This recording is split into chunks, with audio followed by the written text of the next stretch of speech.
बचपन से ही साधना में मेरी गहरी रुचि थी। ध्यान मुझे स्वतः ही सिद्ध था। तरह तरह के अनुभव होते थे जिन्हें किसी से कहने में भी मुझे डर लगता था, पर धीरे धीरे उनका अर्थ समझ में आने लगा। एक दिन न जाने कहाँ से एक महात्मा मस्ती चलाए और धूनी जलाकर बैठ गए। उनका नाम था बाबा हरिहर दास। उनसे प्रभावित होकर मैंने दीक्षा लेने की इच्छा व्यक्त की।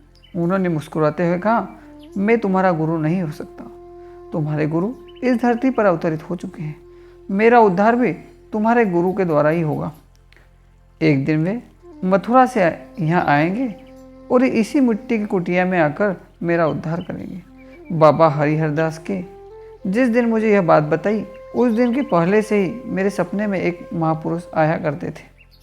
वे खादी की धोती कुर्ते में नंगे पांव आया करते थे। उनके चेहरे से अलौकिक आभा टपकती चलती रहती थी। जब भी वे मेरे सपने में आते, मैं यंत्र चलित सा उनके चरणों में अपना माथा टेक देता। फिर वे मेरा सिर सहलाकर मुझे आशीर्वाद देते और बिना कुछ कहे वापस लौट जाते। वर्षों तक यही क्रम चलता रहा, लेकिन एक रात ऐसी भी आई जब उन्होंने अपना मौन तोड़ दिया। अंतरंगता से अपलावित शब्दों में उन्होंने मुझसे कहा, अभी कितने दिन यहाँ रहना है? मैं वहाँ तुम्हारी राह देख रहा हूँ।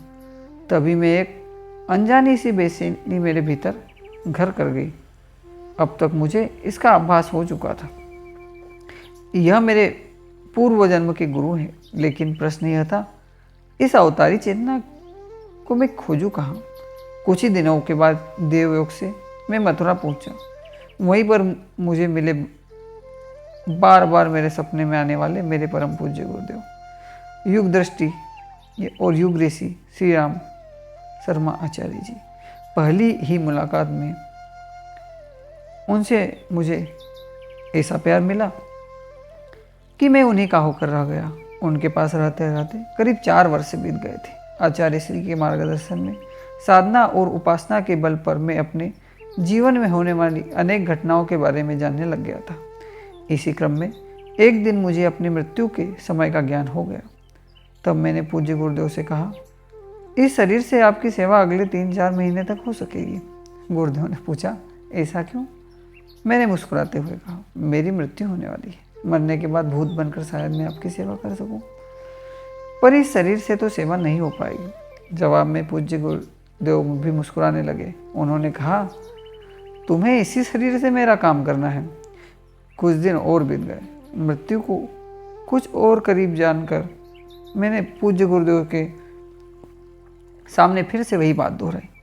गुरुदेव झल्ला उठे। उन्होंने डपकते हुए पूछा, अच्छा बता, तेरी मृत्यु कैसी होगी? मैंने कहा, आज से ठीक 2 महीने बाद मुझे एक सांप काट लेगा और उसी से मेरी मृत्यु हो जाएगी। मेरी बात सुनकर उनकी झल्लाहट कुछ और बढ़ गई। उन्होंने कहा, तो अपना काम कर, मरने की बकवास छोड़ दे। मुझे लगा गुरुदेव का इशारा शरीर की नश्वरता की ओर है।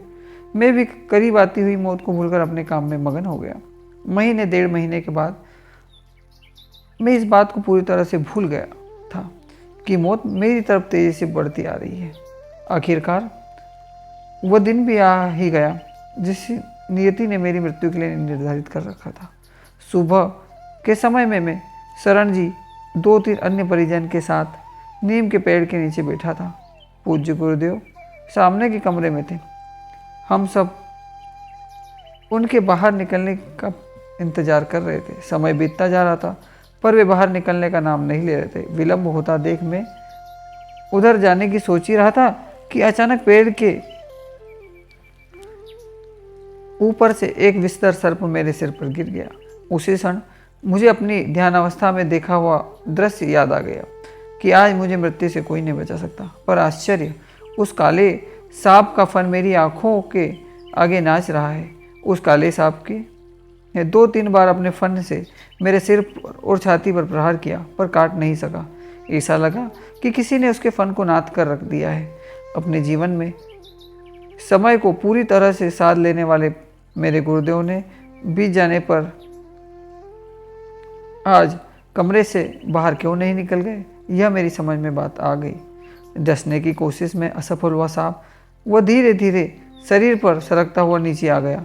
अब तक वहाँ कुछ और लोग भी जमा हो गए थे। सबने मिलकर उस सांप को मार दिया। तब तक वहाँ इस बात को लेकर कोहराम मच गया कि शुक्ला जी को सांप ने काट खाया है। गुरुदेव अपने कमरे से निकले। इस सारी बातों से अनजान उन्होंने पूछा, क्या हुआ शुक्ला?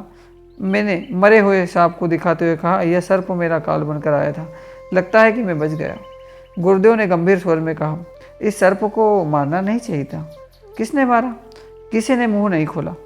सभी सिर झुकाए खड़े हो रहे। वातावरण को सहज बनाने के लिए गुरुदेव ने कहा, खैर जाने दो, स्नान कर लो। पूज्य वर्ग की शक्ति सामर्थ्य से अभिभूत होकर मैं स्नान करने के लिए चल पड़ा। उस दिन भी रोज की भांति दोपहर के बाद वाले कार्यक्रम में परम वंदनी माता जी के गायन में मुझे तबले पर संगत करनी थी। मंच पर सारी व्यवस्था हो चुकी थी। तबला हारमोनियम रखे जा चुके थे। माता जी के लिए माइक सेट करना था। जैसे ही मैंने माइक को पकड़ा, मेरे हाथ माइक से चिपक गए। माइक में 240 वोल्ट का करंट था। अपनी पूरी ताकत लगाकर मैंने झटका चाहा, पर मैं झटक ना पाया। फिर मैं चीख कर बोला, लाइन काटो। मुझे लगा कि अब मेरी मृत्यु निश्चित है। सुबह सांप से तो बच गया, पर बिजली के करंट से बचना असंभव है। लेकिन मेरे और मेरी मौत के बीच गुरुदेव की तपश्चर्या ताकत की दीवार बनकर खड़ी थी। उन्होंने भेदक दृष्टि से बिजली के तार की ओर देखा। तार का कनेक्शन कट गया। माइक ने मेरा हाथ छोड़ दिया और मैं झटके से नीचे गिर पड़ा। सब लोग दौड़कर मेरे पास आ गए। परम पूज्य गुरुदेव जी स्थिर चाल में चलते आ रहे थे। उन्होंने देखा, उन्हें रास्ता दिया। उन्होंने पास आकर पूछा, कैसे हो बेटे? बोलना चाहकर भी मैं कुछ बोल नहीं सका। ऐसा लग रहा था जैसे पूरे शरीर को लकवा मार गया हो। डॉक्टर बुलाए गए। उन्होंने कहा, बिजली का झटका बहुत जोर का लगा है। इसका असर मस्तिष्क पर भी पड़ सकता है। ठीक होने में कम से कम 3 महीने तो लग जाएंगे। डॉक्टर के चले जाने के बाद पूज्य गुरुदेव ने कहा, इसके सारी शरीर पर सरसों के तेल की मालिश करो। संगीत का कार्यक्रम स्थगित कर दिया। मैं अकेले बिस्तर पर लेटा हुआ गुरुसत्ता की सर्वसमर्थता पर मुग्ध हो रहा था। कुछ ही घंटों के बाद मुझे गहरी नींद आ गई। उन्होंने मुझे मौत के मुंह से बाहर निकाल लिया। मैं उनके कृतज्ञता के भाव में डूब रहा था कि न जाने कब आंखों में गहरी नींद समाती चली गई। आधी रात के बाद अचानक मेरी नींद टूट गई। ऐसा लगा कि कोई मेरी छाती पर बैठकर मुझे जान से मारने की कोशिश कर रहा है और मैं अब कुछ ही क्षणों में का मेहमान हूँ। एक दिन में तीसरी बार मैं अपनी मृत्यु को करीब से देख रहा था। दोपहर बाद में झटके ने मेरी सारी ताकत पहले ही निचोड़ ली थी, इसलिए चाहकर भी मैं कोई प्रतिकार नहीं कर सका। जब मुझे लगा कि अगली कोई भी सांस मेरी अंतिम सांस बन सकती है, तो मेरे मुंह से सिर्फ 2 ही शब्द निकले, हे गुरुदेव। उनका नाम लेना भर था कि मेरी छाती पर सवार काल शून्य हो गया और शून्य में विलीन हो गया। इस प्रकार परम पूज्य गुरुदेव ने विधि के विधान को चुनौती देकर एक ही दिन में 3 बार में मुझे नया जीवन दे दिया। सुबह होते ही पत्नी ने पूज्य गुरुदेव के कल के आदेश का पालन करने की तत्परता दिखाई। सरसों के तेल की मालिश शुरू हुई। 20 मिनट की मालिश में 1/4 आराम मिल गया। मालिश का यह क्रम करीब 1 हफ्ते तक चलता रहा। डॉक्टर साहब ने जोर देकर कहा था, मुझे ठीक होने में कम से कम 3 महीने लग जाएंगे। लेकिन 8वें दिन ही मैं अपने आप को पहले से भी अधिक ताकतवर महसूस करने लगा। उनकी दवा धरी की धरी रह गई। प्रस्तुत पंक्तियाँ रमेश चंद्र शुक्ल मस्तिष्क बिहार ने अपने मुंह से कही हैं और इस प्रकार उन्होंने कहा है कि जो भी गायत्री की साधना करेगा उसका काल भी कुछ नहीं बिगाड़ पाएगा। और इसी के साथ मैं अपनी वाणी को विराम देता हूँ। ओम शांति।